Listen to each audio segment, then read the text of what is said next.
چی میگم اصلا میمونی؟ یعنی چی اصلا؟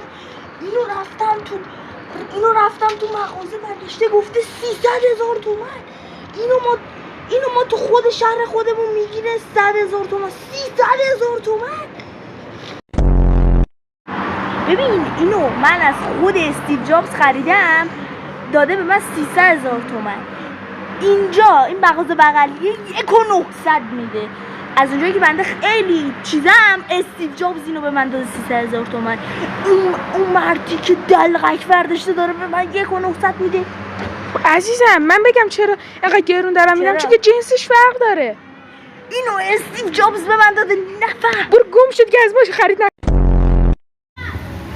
اینا این همه من نمیفهمم. اینا این همه گرون میدن چقدر پول در میاره؟ اینا نونشون تو روغنه ها. منم باید برم شرکتایی بزنم. به نظرم منطقی ده.